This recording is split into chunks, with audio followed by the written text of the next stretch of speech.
قناة فرحة تقدم النشرة المرورية. أهلا بكم. بسم الله الرحمن الرحيم. أهلا ومرحبا بكم في نشرة مرور صباح يوم الجمعة على موقع راديو وقناة فرحة. اليوم أجازة رسمية لأجازة الدولة، وأيضا أجازة المصيف للمدارس والجامعات، وهذا بالتالي بينعكس إيجابيا على الشارع المصري من حيث أحجام السيارات وأعداد المشاة. هدوء تام على كافة المحاور والميادين والطرق الرئيسية في ظل انتشار خدمات مرورية مكثفة مدعمة بالأوناش والآليات والمساعدات الفنية لملاحظة حركة سير السيارات وعلى مدار اليوم الكامل. تعزيزات مرورية بالمناطق الدينية والجوامع الكبرى أثناء صلاة الجمعة.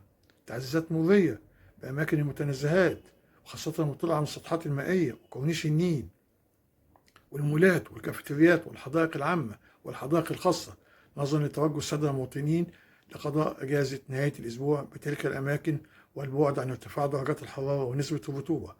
أيضا الطرق السريعة تم تعزيزها بخدمات مرورية مكثفة بهدف مراعاة حركة سير السيارات وعلى مدار اليوم الكامل ذهابا وإيابا، بمناسبة توجه السادة المواطنين إلى المحافظات الأخرى موطنهم الأصلي لقضاء أجازة نهاية الأسبوع مع الأهل والأصدقاء، سواء في المحافظات موطنهم الأصلي أو المدن الساحلية. أيضا تم تعزيز الخدمات المرورية بكافة مناطق الأعمال حتى لا تسبب أي كثافات أو تراكمات مرورية.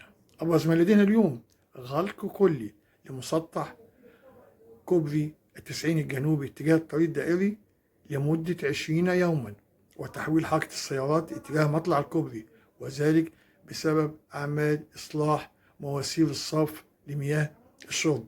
وسط تواجد أيضا خدمات مرورية وأيضا علامات إرشادية وعلامات تنظيمية، حملات مرورية مكثفة على كافة أنواع المخالفات داخل المدن وأيضا على الطرق السريعة. نتمنى دائما أجازة سعيدة للمصريين مع أجازة نهاية الأسبوع.